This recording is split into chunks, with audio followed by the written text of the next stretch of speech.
J'ai ouvert un compte chez Swissquote, je vais vous dire ce que j'en pense dans cette vidéo, un avis parfaitement honnête puisque je n'ai pas de lien d'affiliation et je n'ai pas été payé pour faire cette vidéo et j'en profiterai aussi pour faire un petit comparatif entre Swissquote et les autres brokers comme Interactive Brokers, Charles Schwab, Trade Republic, etc., etc.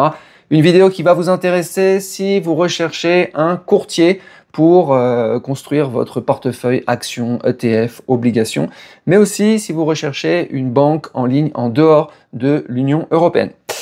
Voilà, alors pourquoi je me suis intéressé à Swissquote? Donc moi j'ai pas mal d'autres courtiers, j'ai du Interactive Broker, du Charles Schwab, du Trade Republic, du DeGiro, du machin, vous retrouvez tout ça sur mon site. Je voulais un autre broker, toujours dans ma stratégie de diversification des brokers, je ne mets pas tous mes œufs dans le même panier, et Swissquote cochait toutes les cases, puisque c'est pas dans l'Union européenne, donc on est en Suisse, c'est ultra solide, c'est régulé dans plein de juridictions, la devise de base c'est aussi une devise refuge, le franc suisse, etc. Donc ça cochait plein de cases, donc voilà, à un moment donné, dans son parcours d'investisseur, surtout quand on vit à l'étranger et qu'on recherche des juridictions qui soient en dehors de France, la Suisse, à un moment donné, c'est une possibilité, sachant qu'aujourd'hui, pour moi, les brokers les plus solides, c'est ce que j'ai, c'est Interactive Broker et Charles Schwab. Voilà, donc un petit récapitulatif sur Swissquote. Donc Swissquote, c'est une banque en ligne et un courtier. Okay, ils existent depuis 20 ans. Siège social qui est situé donc en Suisse, à Gland, dans le canton de Vaud. Voilà, ils sont régulés un petit peu partout, Luxembourg, Chypre, Royaume-Uni, Dubaï, Hong Kong.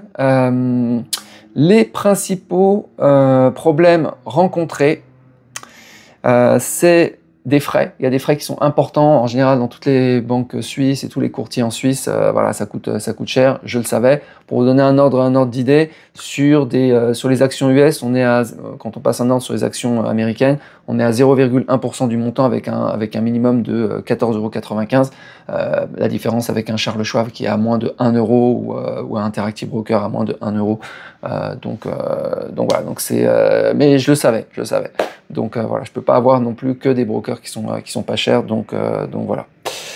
Autre grief qu'on peut leur faire, hein, ça c'est dans les revues qui sont faites globalement, c'est un service client qui est assez mauvais. Justement, je vais vous en parler parce que j'ai eu quelques petites difficultés au niveau de l'ouverture.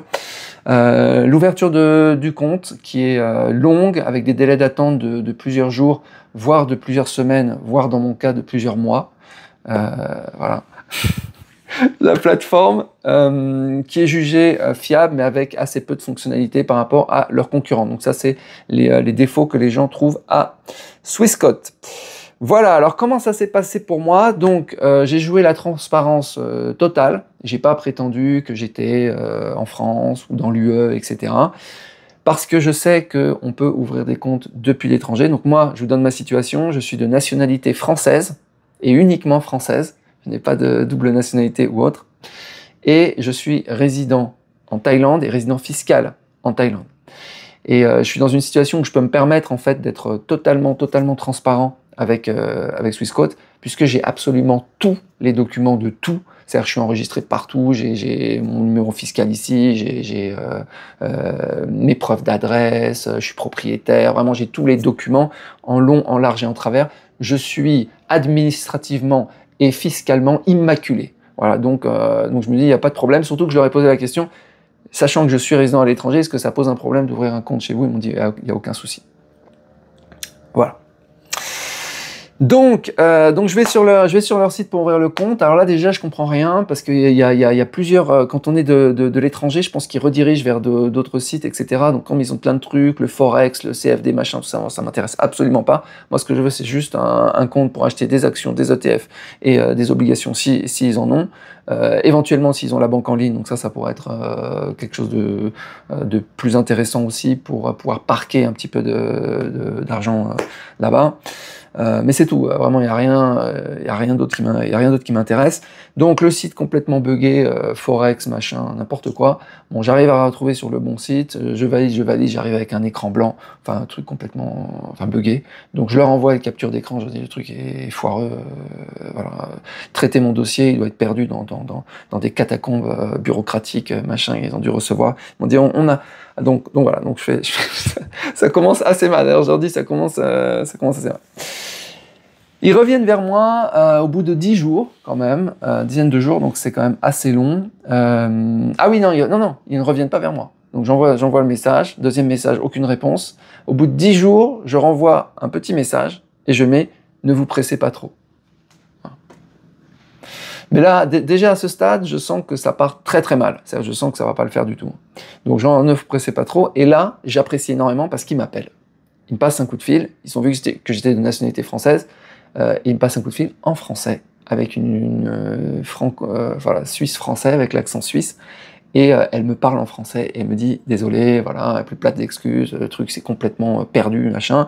On a tout retrouvé, vous inquiétez pas. » Je confirme avec elle que, en étant résident étranger, je peux ouvrir un compte chez eux. Elle me dit « Il n'y a aucun problème. » Donc ça me rassure. Et le fait qu'ils aient pris l'initiative de m'appeler, je trouve ça vraiment top. Donc voilà, je la remercie. Je me dis tout va rentrer dans l'ordre. Faut écouter, hein, dans la vie, il faut écouter les signaux faibles. En général, quand ça part mal, c'est que ça va finir très très mal. Encore plus mal que ça n'a commencé d'ailleurs. Donc là, ils me disent, on a reçu votre demande, mais on a perdu tous les documents, donc renvoyez-nous tous les documents par email. Il me dit, je traite votre dossier personnellement. Donc là, je me dis, tiens, cool, je suis comme dans une banque privée, j'ai mon gestionnaire de fortune à qui je peux parler. Donc qu'est-ce qu'il me demande? Il me demande copie de mon visa. Donc évidemment, je l'ai. Je suis en visa DTV ici en Thaïlande. Preuve de résidence. Donc là, j'ai toutes les preuves de résidence du monde, vu que je suis propriétaire, que je paye mon électricité. Donc j'ai l'électricité que je paye tous les mois, les déclarations, les PDF. J'ai aussi l'eau que je paye. J'ai aussi le juristique que je paye. Enfin bref, j'ai tous les documents à mon nom, en anglais, en thaï, en machin, j'ai tout. Donc là, j'envoie tout ça. Documents confirmant les sources de richesse, c'est-à-dire d'où vient l'argent, comme par exemple des fiches de paye ou des tax returns. Donc là, j'envoie mes tax returns de chaque année. J'envoie aussi des fiches de paye que j'avais du temps, par exemple, où j'étais à Singapour, salarié à Singapour. J'envoie tous les documents pour justifier, enfin vraiment, j'ai tout. Et toutes les déclarations de taxes annuelles, Singapour, machin, tout. Confirmant, ils me demandent de confirmer. Alors ça, c'est un point important. Ils m'ont dit, attention, vous ne pourrez pas alimenter le compte depuis un compte Thaï. J'ai dit, ça tombe bien, ils m'ont gelé mon compte. Donc, il me dit, vous pourrez je dis, est-ce que je peux il me demande si j'ai encore un compte en France. Je dis, ouais, j'ai compte en France, je peux alimenter depuis un compte en France ou un compte en Europe.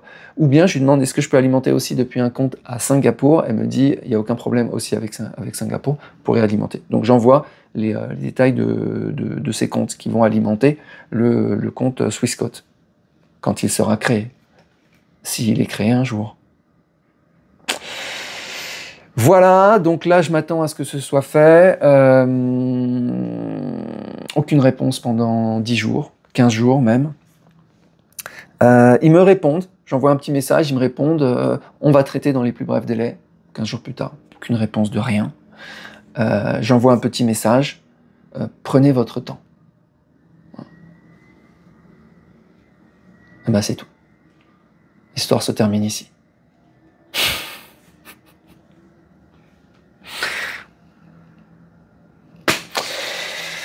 Voilà, donc là vraiment, pour moi, je sais pas, hein, si vous avez des avis différents, hein, vous mettez en commentaire sur Swissquote, si vous êtes surtout dans la même situation que moi, donc à l'étranger, français, machin, que vous avez essayé d'ouvrir avec Swissquote, donc catastrophique total, pas sérieux, un comédie show, voilà. J'ai quand même apprécié qu'il m'appelle, la nana, je me souviens, elle avait une voix tout à fait sympathique et délicieuse au téléphone.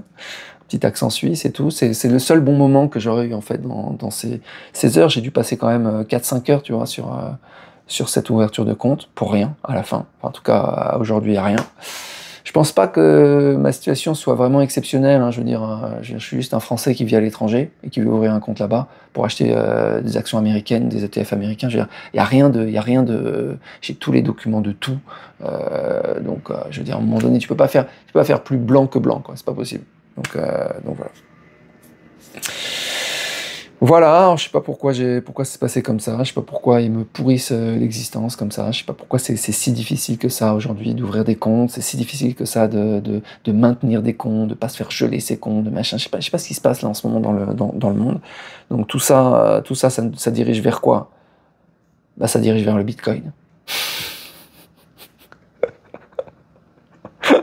J'ai essayé hein, le Bitcoin, moi je suis un nouveau sur le Bitcoin. Je suis en train de rentrer sur le Bitcoin, gentiment, doucement. J'ai vu qu'il y avait des frais de retrait de Binance, parce que moi j'ai mon wallet maintenant, ça y est, j'ai mon wallet Bitcoin, mon wallet sur la blockchain. Et pour acheter des Bitcoins, donc il faut quand même acheter sur une plateforme. Donc moi j'ai du Binance. Donc je me dis tiens, je vais acheter sur Binance et ensuite je vais l'envoyer sur mon wallet, comme ça je vais le stocker, je vais être content, avant de me faire kidnapper bien sûr. Et c'est là que je vois qu'il y a des frais prohibitifs de retrait de... Ils m'ont dit 15 $, ils m'ont dit, Binance. Ils me disent sinon tu peux baisser, mais il faut attendre 1 heure ou 2 heures. J'ai cru que c'était une blague. C'est ça le Bitcoin. Ne sortez pas hein, les autres Lightning Bitcoin ou Wrapped Bitcoin, machin, s'il vous plaît. Arrêtez. Je vais le faire. Mais je suis en train de comprendre.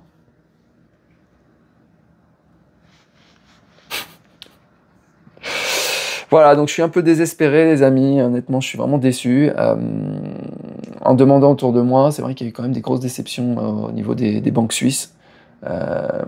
Et qui sont en plus chères. Donc je pense que pour moi, bah, l'aventure s'arrête ici avec Swissquote.